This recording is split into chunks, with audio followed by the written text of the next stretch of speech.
The 12 Chairs by Ilf and Petrov, Chapter 36, A View of the Malachite Puddle. It was Sunday evening. Everything was clean and washed. Even Mashuk, overgrown with shrubbery and small clumps of trees, was carefully combed and exuded a smell of toilet water. White trousers of the most varied types flashed up and down the toy platform. There were trousers made of twill, moleskin, calamanco, duck, and soft flannel. People were walking about in sandals and Apache shirts. In their heavy, dirty boots, heavy, dusty trousers, heated waistcoats, and scorching jackets, the concessionaires felt very out of place. Among the great variety of gaily colored cottons in which the girls of the resort were parading themselves, the brightest and most elegant was the uniform of the station master. To the surprise of all newcomers, the station master was a woman. Auburn curls peeped from under her red-peaked cap with its 2 lines of silver braid around the band. She wore a white tunic and a white skirt. As soon as the travelers had had a good look at the station master, had read the freshly pasted notices advertising the tour of the Columbus Theater, and drunk 2 5-kopeck glasses of mineral water, they went into the town on the Station Flower Garden tram route. They were charged 10 kopecks to go into the flower garden. In the flower garden there was a great deal of music, a large number of happy people, and very few flowers. A symphony orchestra in a white shell-like construction was playing the Dance of the Gnats. Narzan mineral water was on sale in the Lermontov Gallery, and was also obtainable from kiosks and vendors walking around. No one had time for the 2 grimy jewel hunters. "My pussy," said Ostap, "we're out of place in all this festivity." The concessionaires spent their first night at the spa by a Narzan spring. It was only there in Podgorsk, when the Columbus Theater had performed their version of The Marriage to an audience of astounded town dwellers for the 3rd time, that the partners realized the real difficulties involved in their treasure hunt. To find their way into the theater as they had planned proved impossible. Galkin, Polkin, Malkin, Cholkin, and Zolkine slept in the wing, since their modest earnings prevented them from living in a hotel. The days passed, and the friends were slowly reaching the end of their tether, spending their nights at the site of Lemontov's duel and subsisting by carrying the baggage of peasant tourists. On the 6th day, Ostap managed to strike up an acquaintance with Mechnikov, the fitter in charge of the hydraulic press. By this time, Mechnikov, who had no money and was forced to get rid of his daily hangover by drinking mineral water, was in a terrible state and had been observed by Ostap to sell some of the theater props at the market. Final agreement was reached during the morning libation by a spring. The fitter called Ostap Palsy and seemed about to consent. "That's possible," he said. "That's always possible, Palsy. It's my pleasure, Palsy." Ostap realized at once that the fitter knew his stuff. The contracting parties looked one another in the eye, embraced, slapped each other's backs, and laughed politely. "Well," said Ostap, "10 for the whole deal." "Palsy!" exclaimed the astonished fitter. "Don't make me mad. I'm a man who's suffering from the Narzan." "How much do you want, then?" "Make it 50. After all, it's government property. I'm a man who's suffering." "All right, accept 20. Agreed? I see from your eyes you agree." "Agreement is the result of complete non-objection on both sides." "There are no flies on this one," whispered Ostap to Vorobyaninov. "Take a lesson. When will you bring the chairs?" "You'll get the chairs when I get the money." "That's fine," said Ostap without thinking. "Money in advance," declared the fitter. "The money in the morning, the chairs in the evening, or the money in the evening, the chairs the next morning." "What about the chairs this morning, the money tomorrow evening?" tried Ostap. "Palsy, I'm a man who's suffering. Such terms are revolting." "But the point is, I won't receive my money by telegraph until tomorrow," said Ostap. "Then we'll discuss the matter tomorrow," concluded the obstinate fitter. "And in the meantime, Palsy, have a nice time at the spring. I'm off. Zimbievich has me by the throat. I've no strength left. Can you expect a man to thrive on mineral water?" And resplendent in the sunlight, Mechnikov went off. Ostap looked severely at Ippolit Matveyevich. "The time we have," he said, "is the money we don't have. Pussy, we must decide on a career. 150,000 rubles, 00 kopecks awaits us. We only need 20 rubles for the treasure to be ours. We must not be squeamish. It's sink or swim. I choose swim." Ostap walked around Ippolit Matveyevich thoughtfully. "Off with your jacket, Marshal," he said suddenly, "and make it snappy." He took the jacket from the surprised Vorobyaninov, threw it on the ground, and began stamping on it with his dusty boots. "What are you doing?" howled Vorobyaninov. "I've been wearing that jacket for 15 years, and it's as good as new." "Don't get excited, it soon won't be. Give me your hat. Now sprinkle your trousers with dust and pour some mineral water over them. Be quick about it." In a few minutes Ippolit Matveyevich was dirty to the point of revulsion. "Now you're all set and have every chance of earning honest money." What am I supposed to do? Asked Ippolit Matveyevich tearfully. You know French, I hope. Not very well, what I learned at school. Then we'll have to operate with what you learned at school. Can you say in French, "Gentlemen, I haven't eaten for 6 days"? Monsieur, began Ippolit Matveyevich, stuttering. Monsieur, je ne mange, that's right, isn't it? Je ne mange pas, how do you say 6? 2, 3, 4, 5, 6. It's je ne mange pas yours. What an accent, pussy. Anyway, what do you expect from a beggar? Of course, a beggar in European Russia wouldn't speak French as well as Millerand. Right, pussy, and how much German do you know? Why all this? Exclaimed Ippolit Matveyevich. Because, said Ostap weightily, you're now going to the flower garden. You're going to stand in the shade and beg for alms in French, German, and Russian, emphasizing the fact that you are an ex-member of the cadet faction of the Tsarist Duma. The net profit will go to Mechnikov, understand? Ippolit Matveyevich was transfigured. His chest swelled up like the palace bridge in Leningrad, his eyes flashed fire, and his nose seemed to Ostap to be pouring forth smoke. His mustache slowly began to rise. Dear me, said the smooth operator, not in the least alarmed. Just look at him, not a man but a dragon. Never, suddenly said Ippolit Matveyevich, never has Vorobyaninov held out his hand.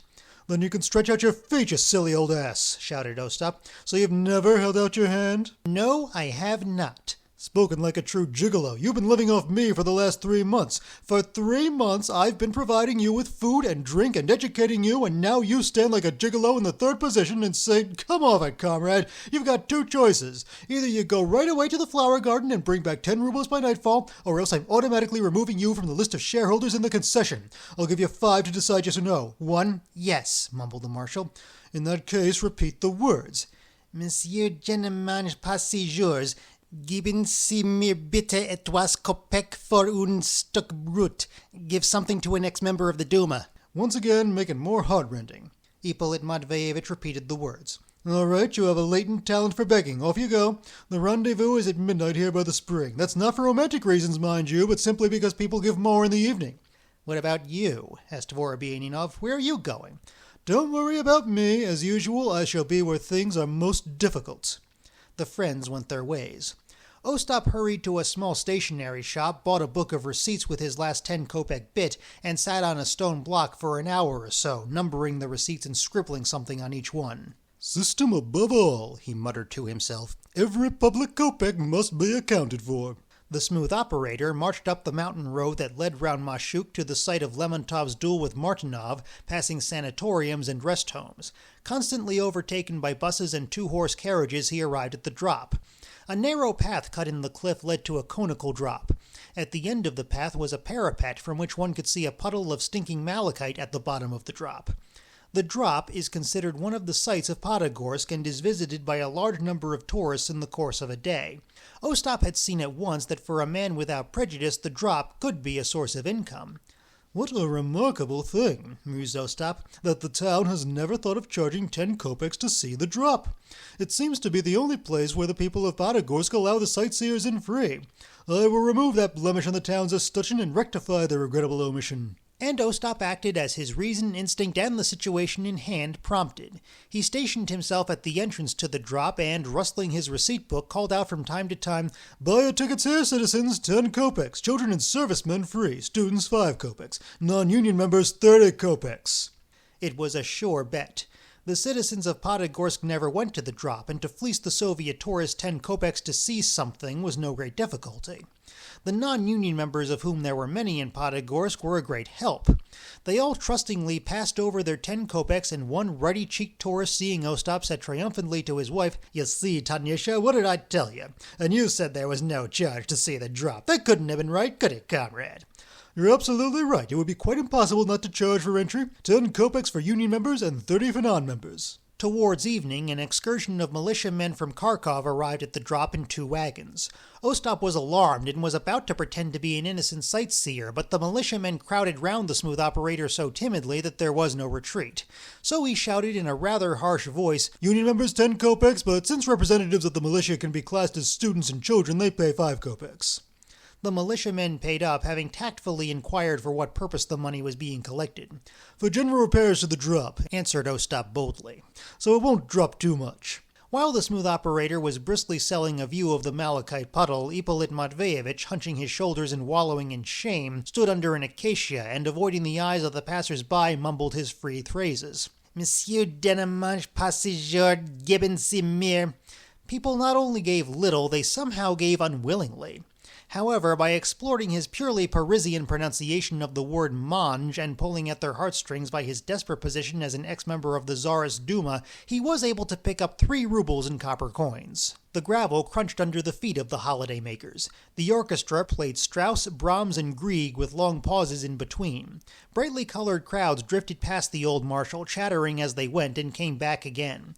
Lermontov's spirit hovered unseen above the citizens, trying Mazzoni on the veranda of the buffet. There was an odor of eau de cologne and sulfur gas. Give to a former member of the Duma, mumbled the marshal. Tell me, were you really a member of the State Duma? Asked a voice right by Ippolit Matveyevich's ear. And did you really attend meetings? First rate. Ippolit Matveyevich raised his eyes and almost fainted. Hopping about in front of him like a sparrow was Absalom Vladimirovich Izhnerenkov. He had changed his brown lodge suit for a white coat and gray trousers with a playful spotted pattern. He was in unusual spirits and from time to time jumped as much as 5 or 6 inches off the ground. Izhnerenkov did not recognize Ippolit Matveyevich and continued to shower him with questions. Tell me, did you actually see Rodchenko? Was Purishkevich really bald? What a subject, first rate. Continuing to gyrate, Izhnerenkov shoved 3 rubles into the confused marshal's hand and ran off. But for some time afterwards, his thick thighs could be glimpsed in various parts of the flower garden, and his voice seemed to float down from the trees. Don't sing to me, my beauty of sad Georgia. They remind me of another life and a distant shore, and in the morning she smiled again, first rate. Ippolit Matveyevich remained standing, staring at the ground. A pity he did so, he missed a lot. In the enchanting darkness of the Podgorsk night, Elochka Shukin strolled through the park, dragging after her the submissive and newly reconciled Ernest Pavlovich. The trip to the spa was the finale of the hard battle with Vanderbilt's daughter. The proud American girl had recently set sail on a pleasure cruise to the Sandwich Isles in her own yacht. Ho-ho, echoed through the darkness. Great Ernestula, terrific. In the lamplit buffet sat Olchin and his wife Sashchen. Her cheeks were still adorned with sideburns. Olchin was bashfully eating shish kebab, washing it down with Katatinsky wine No. 2, while Sashchen, stroking her sideburns, waited for the sturgeon she had ordered. After the liquidation of the second pensioners' home, everything had been sold, including the cook's cap and the slogan, "By carefully masticating your food, you help society." Olchin had decided to have a holiday and enjoy himself. Fate itself had saved the full-bellied little crook. He had decided to see the drop that day, but did not have time. Ostap would certainly not have let him get away for less than 30 rubles. Ippolit Matveyevich wandered off to the spring as the musicians were folding up their stands, the holiday makers were dispersing, and the courting couples alone breathed heavily in the narrow lanes of the flower garden. How much did you collect? Asked Ostap as soon as the marshal's hunched figure appeared at the spring. 7 rubles, 29 kopecks, 3 rubles in notes, the rest copper and silver. For the first go, terrific, an executive's rate. You amaze me, pussy. But what fool gave you 3 rubles, I'd like to know? You didn't give him change, I hope. It was Izhnerenkov. What, really? Absalom, well, that rolling stone, where has he rolled to? Did you talk to him? Oh, he didn't recognize you. He asked all sorts of questions about the Duma and laughed. There, you see, Marshal, it's not really so bad being a beggar, particularly with a moderate education and a feeble voice. And you were stubborn about it, tried to give yourself airs as though you were the Lord Privy Seal. Well, pussy, my lad, I haven't been wasting my time either. 15 rubles. Altogether, that's enough. The next morning, the fitter received his money and brought them 2 chairs in the evening. He claimed it was not possible to get the 3rd chair as the sound effects were playing cards on it. For greater security, the friends climbed practically to the top of Mashuk. Beneath, the lights of Podgorsk shone strong and steady. Below Podgorsk, more feeble lights marked Goryachevatsk village. On the horizon, Kislovodsk stood out from behind a mountain in 2 parallel dotted lines. Ostap glanced up at the starry sky and took the familiar pliers from his pocket.